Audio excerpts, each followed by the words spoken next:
As you view this video, you'll see historic photographs of early Elm Grove from the late 1800s to 1968, at which time the construction of Interstate 70 virtually destroyed over half of Elm Grove's business district. We have attempted to put Elm Grove back together again through these photographs. As you continue watching, we hope you will enjoy your trip back through time.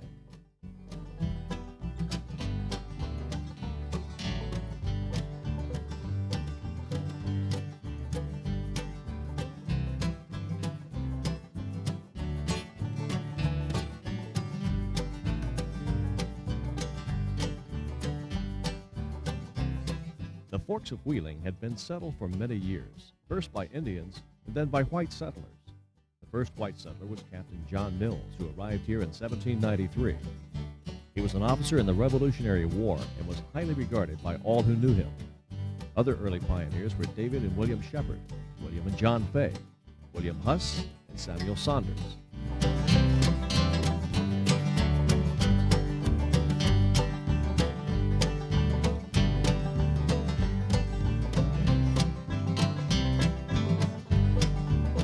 W.T. Chambers owned the coal mine, which later became the Mobley Mine and then later Valley Count No. 1.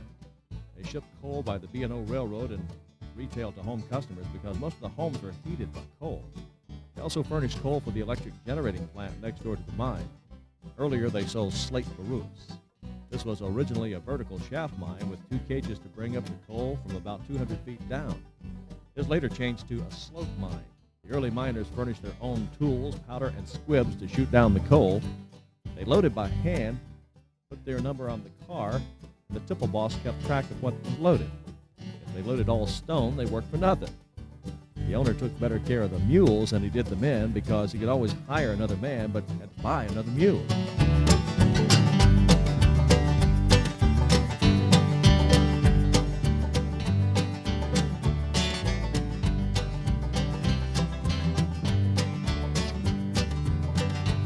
At the spot where Little Wheeling Creek touched Wheeling Creek, National Road made a turn towards Ohio and the west beyond. At this juncture, Elm Grove grew and prospered with many businesses and large framed houses with porches and flowers. The citizens of Elm Grove were proud of their community. The area made a natural basin where the fishing was good and the land was fertile and the water plentiful. Furthermore, the community had historic connections to the founding of the nation and its westward expansion. Here, Colonel Moses Shepherd and his wife Lydia Boggs Shepherd lived, prospered, and hosted political leaders such as Henry Clay, who were key figures in the routing of National Road through Elm Grove. At the corner of Kruger Street and National Road still stands the Monument Place, home of Moses and Lydia Shepherd. The home was purchased in 1928 by the Osiris Temple and is being historically preserved.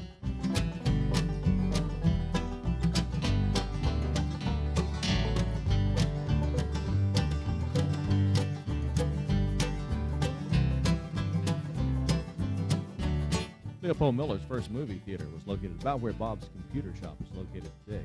Admission was 5 cents on the weekend. They had live entertainment, sometimes Indians, other times amateur nights. Eddie Kearns, a 12-year-old boy, played the violin left-handed. And there was a serial every week, one called The Pearls of Pauline, and others.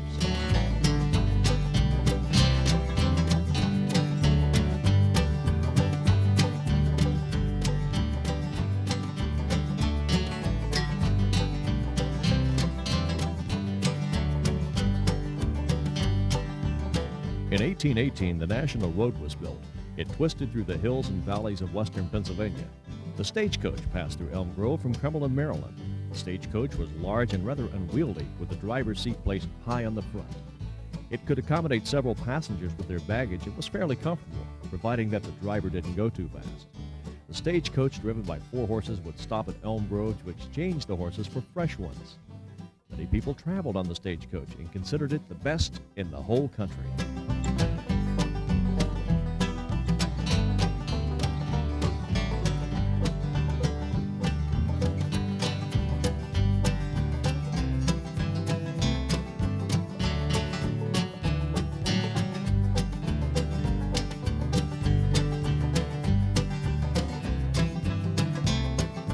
The early years of the last century revealed the stirring of growth along the Forks of Wheeling, later known as Shepherdsville, and now known as Elm Grove. Elm Grove turned into a sleepy little town with the future holding much promise for the community. A power plant was built to furnish electricity for the streetcar line, which linked Elm Grove to the town of Wheeling. There was an abundant supply of coal to supply to the iron and glass industries of Wheeling, for which the Ohio Valley became famous. The Baltimore and Ohio Railroad laid tracks through Elm Grove, establishing a reliable and speedy system by which coal, lumber, and manufactured products could be transported.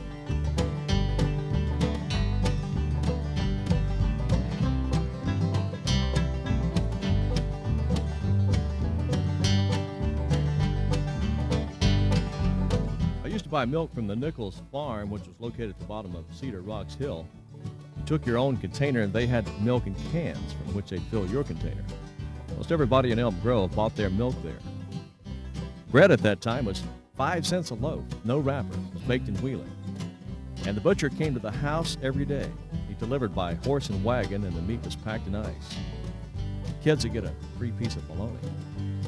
When the grocery bill was paid, kids would get a little bag of candy. Lots of times the grocer didn't get paid.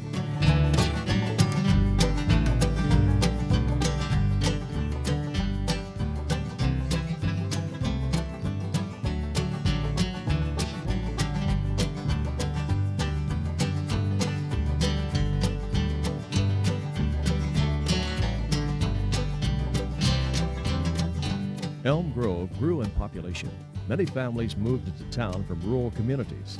The comforts and the prosperity of the town beckoned. Employment, electricity, fast transportation, and convenient shopping would open a new way of living to people who had been reared in the harsh rigors of hillside farming.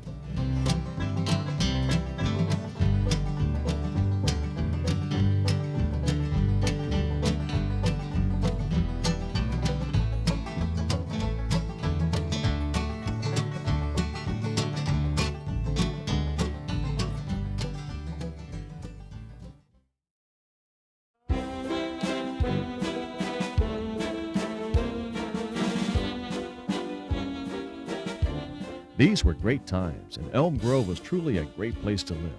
If you live during these times, you will enjoy the following photographs even more.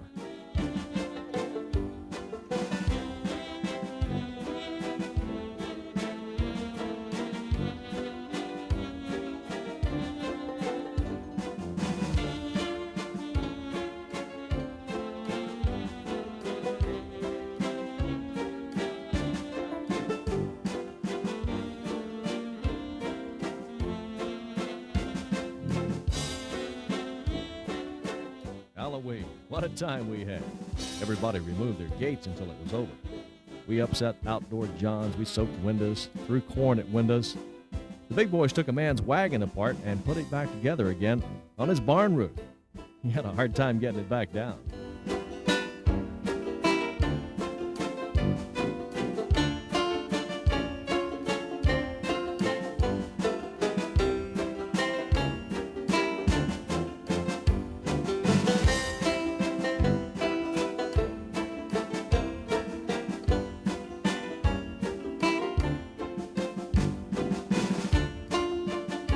In the early 1900s, the town of Elm Grove had its own mayor, town council, and town marshal, along with its own waterworks.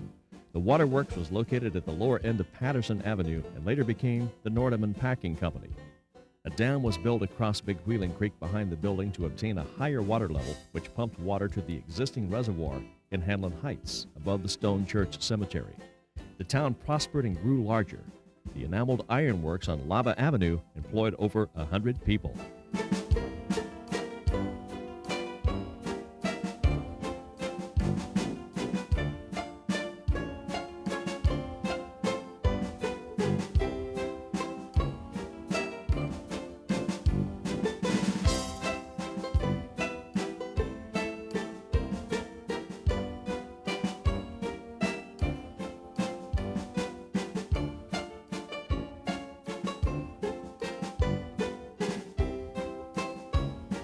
In 1920, Elm Grove was incorporated into the city of Wheeling, along with Warwood, Fulton, Leatherwood, Woodsdale, Edgewood, and Pleasant Valley.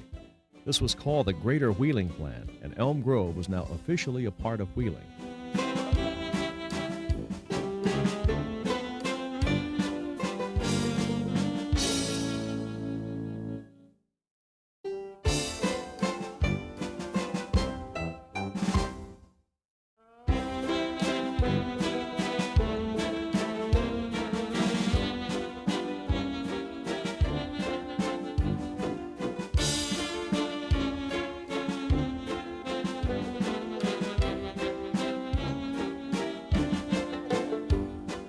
the creek side of Main Street, just over the stone bridge, was a small building that housed the fire department, and upstairs was the town meeting hall.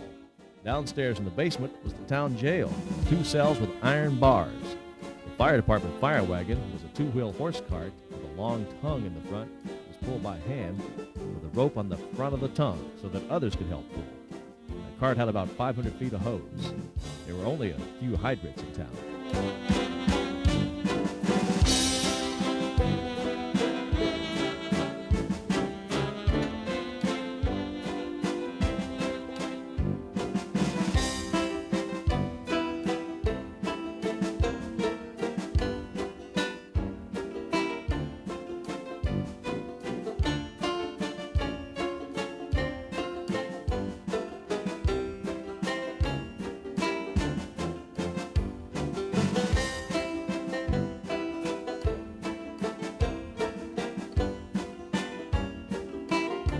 Elm Grove prospered in the 1920s, but in 1929 the stock market crashed and the Great Depression affected Elm Grove in the same manner that it affected the rest of the nation. Several businesses went under, including the State Bank and Trust Company of Elm Grove. The State Bank closed its doors in 1934. Several businesses and many citizens lost everything when the bank went under.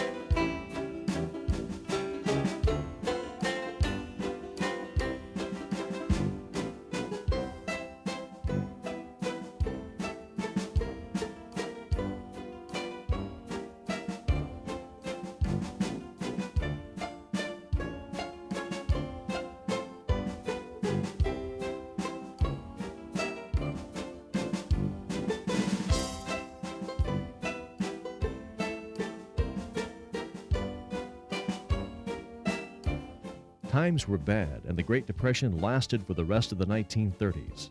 With the coming of World War II in 1941, the Depression was forgotten, and the Elm Grove residents became involved in the war effort.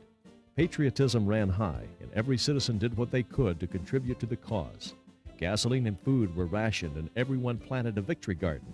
42 Elm Grove boys gave their lives in defense of our country.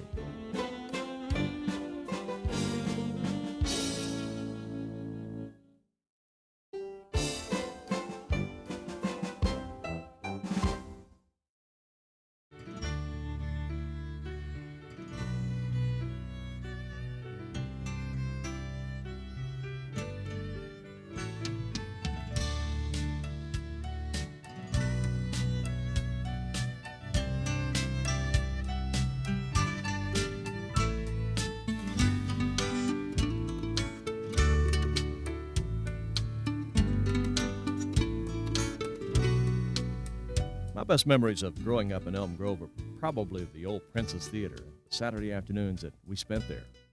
For 5 cents, you could spend all afternoon watching movies of your favorite cowboys or action movies. And for a nickel, you could watch a double feature, serial, cartoon, sometimes 2 or 3 in a row. And of course, the movie-tone news and short subjects. I really believe that every kid in Elm Grove was there on Saturday afternoon. We didn't have enough money for all of us to get in. The ones that paid would trip the side exit door latch so your buddies could get in. Sometimes we get caught, but they always seem to let us in the next time. Next to the Princess was the confectionery. Before we go to the theater, we'd buy enough penny candy here to last all afternoon. Ask anyone from Elm Grove who grew up in the late 30s or early 40s, and they'll have a favorite story to tell you about the Princess Theater.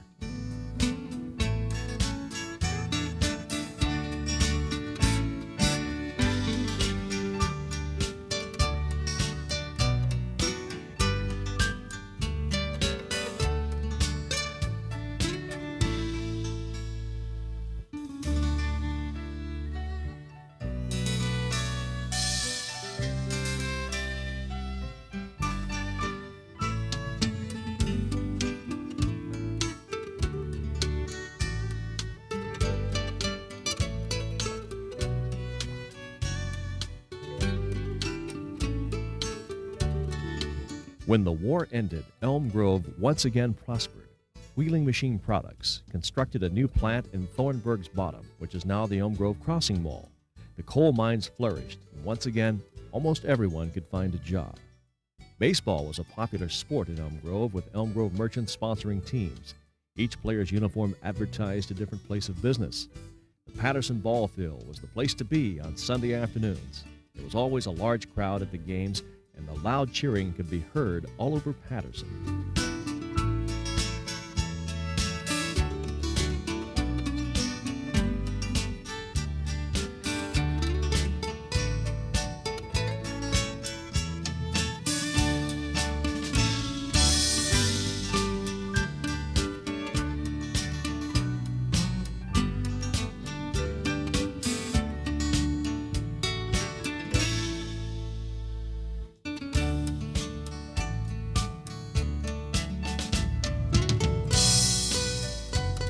Elm Grove in these days was a wonderful place to live.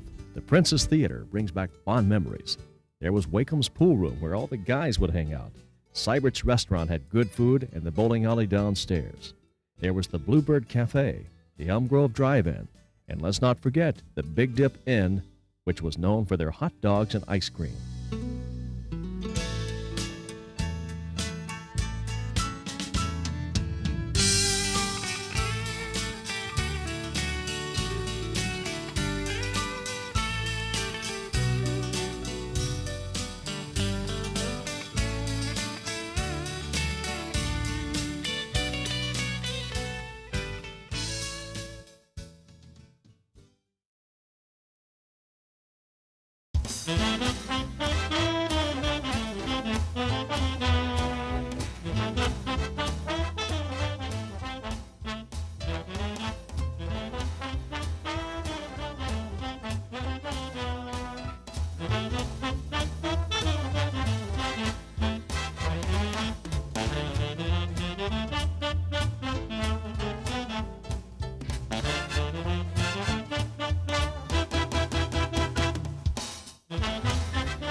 Elm Grove.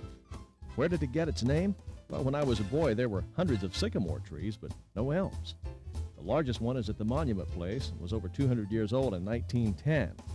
Today, that tree is close to 300 years old. In the late 1800s, there was an elm tree blight that killed most of the elms. But since then, they've made a comeback.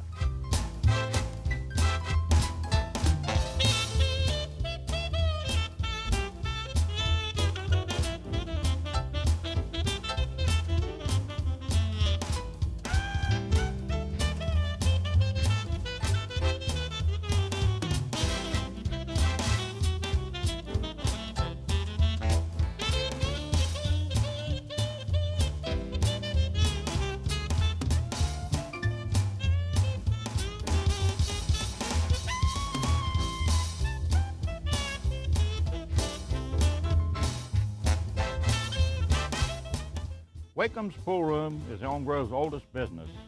Pop Wakeham started out in business in 1925 and was located across the National Road from the present-day Board of Education building. Pop Wakeham's business was located on this spot till 1936. That's when he moved across the National Road to where the business is now located and has been for the past 64 years.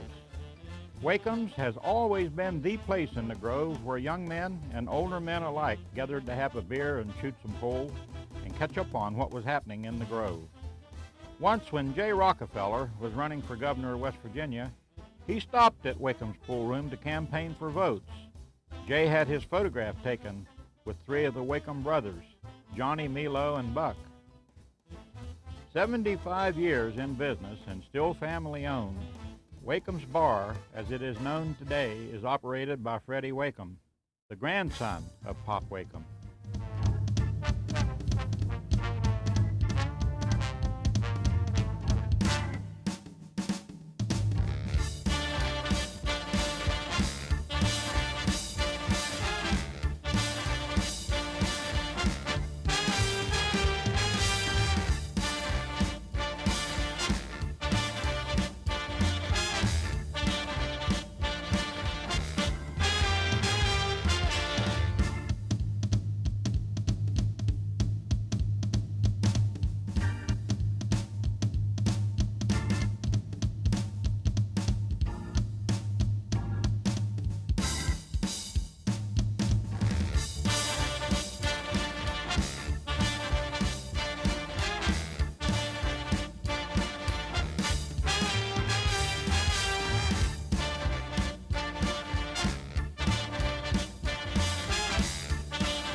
just down the street on the corner of Key Avenue was Doc Dent's drugstore, where you could buy the best ice cream soda ever. Just across Key Avenue was the Big Dip Inn, the biggest ice cream cone you ever saw for just a nickel. Well, I can still picture old Ollie Geisler behind the counter in his paper ice cream hat. Ollie also sold hot dogs for a nickel, hamburgers for a dime. These were Depression times, and money for the kids didn't come easy. We'd beat rugs and mow lawns and save every penny, all for Saturday afternoon. I'll always treasure my fond memories of growing up in old Elm Grove.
The brick building at the end of Patterson Avenue at the edge of Patterson Ball Field used to be the Elm Grove Waterworks.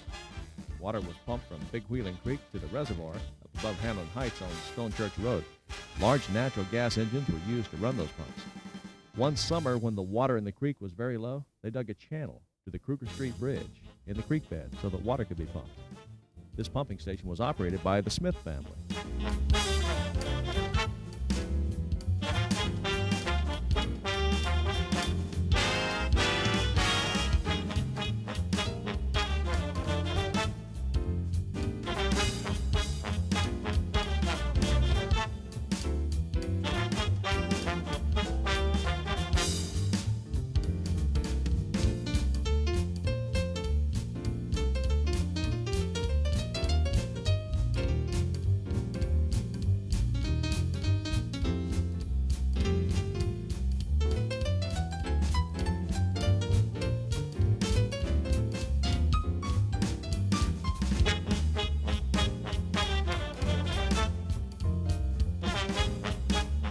Maple Lane on Kruger Street's only 5 feet wide. It's still called 5-Foot Alley. Now, the path was built so a man named Grandstaff could get his cows to pasture. There was this one saloon on Kruger Street, the First and Last Chance. It was operated by the Rinkus family. As a boy, I'd go to the back door and get the bottom half of a miner's bucket filled with beer for a dime to take home.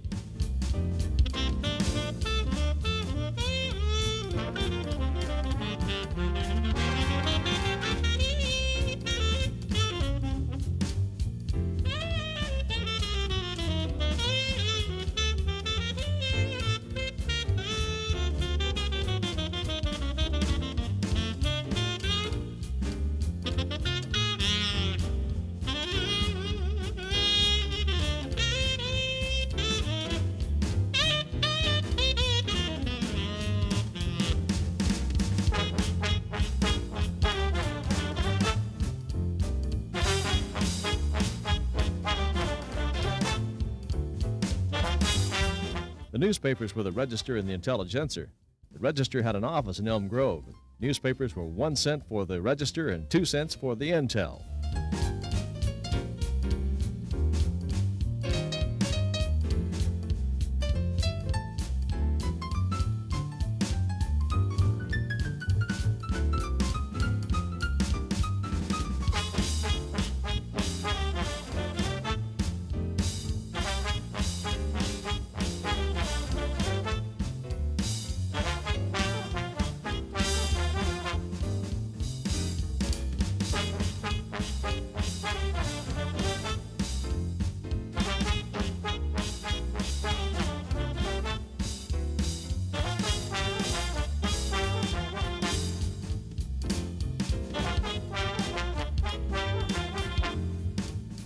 The following photographs show Elm Grove as it was before the interstate. We are grateful that someone had the foresight to take these photographs before the demolition took place. These photos will help to preserve our memories of old Elm Grove for many years to come.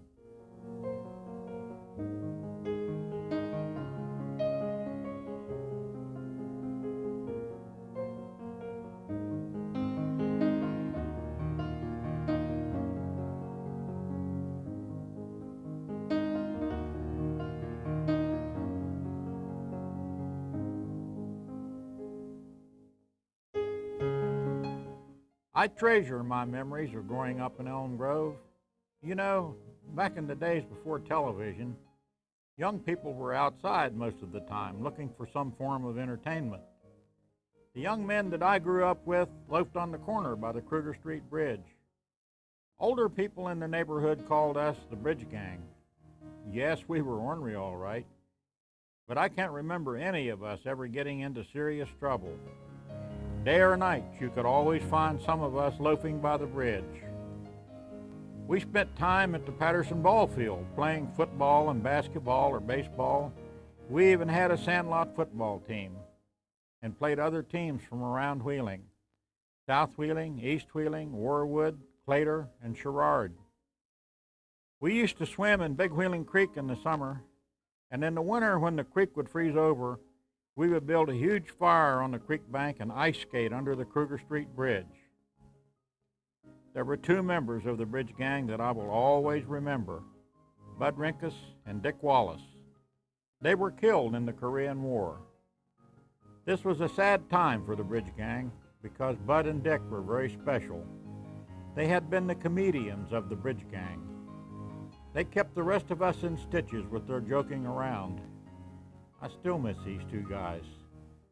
My memories of growing up with the Bridge Gang will be with me for the rest of my life.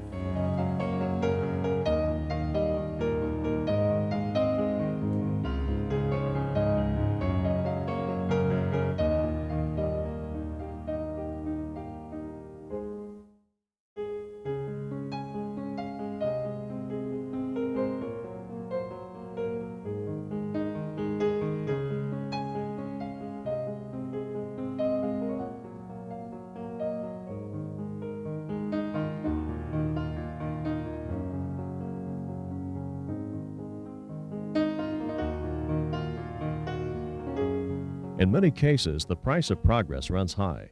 Elm Grove was certainly no exception. One reason for the route that was chosen was that the Wheeling Machine Products plant that was in the path of a more direct route would have to be taken, and many people would lose their jobs.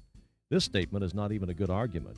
Look how many businesses were put out of business, how many homes were taken, and how many streets were wiped off the map. In later years, Wheeling Machine Products quit business and was torn down to make way for the Elm Grove Crossing Mall. Those people that worked at Wheeling Machine lost their jobs anyway. The Crossing Mall brought some new business, but it could have been built at several other locations. It just makes sense that most of Elm Grove could have been saved with a little more effort.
The streets of Elm Grove used to be full of people every day of the week as they went about their daily business. Everyone seemed to know everyone else in a more friendly town no man has ever known. Compare this with today and you will see about 1/4 as many people on the streets.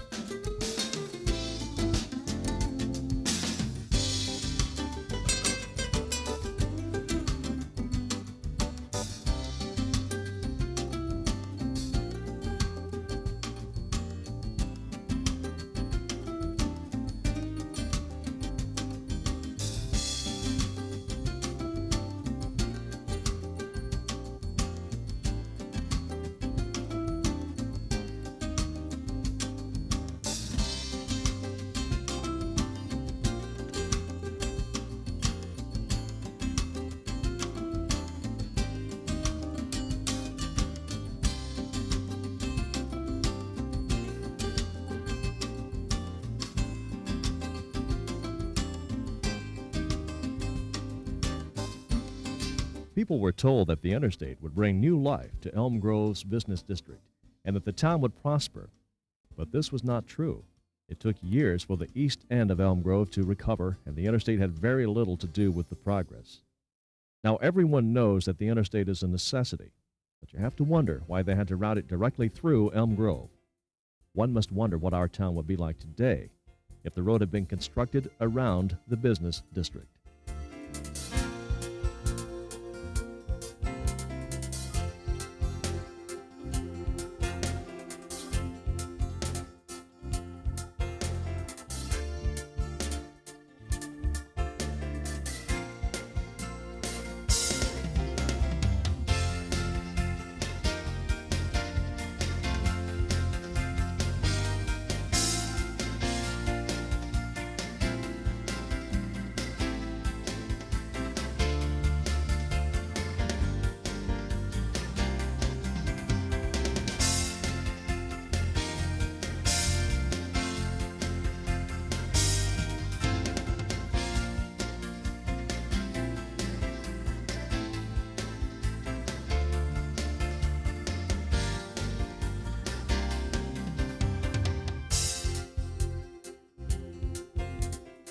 The construction of Interstate 70 was very devastating to Elm Grove.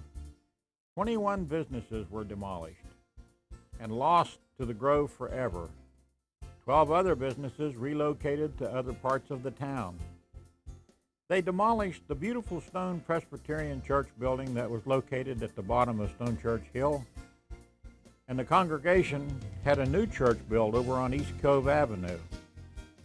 The Church of God building on Forbes Street was also demolished, and they relocated to a new church building in the Parkview section of Elm Grove.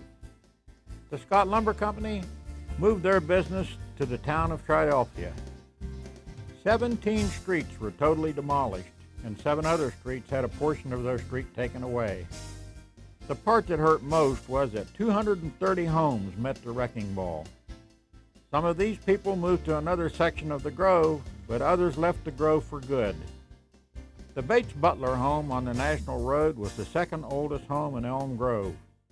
It was torn down without a single thought of the history that was being lost. The people of Elm Grove had to pay a terrible price for the construction of Interstate 70, and our town was never to be the same again.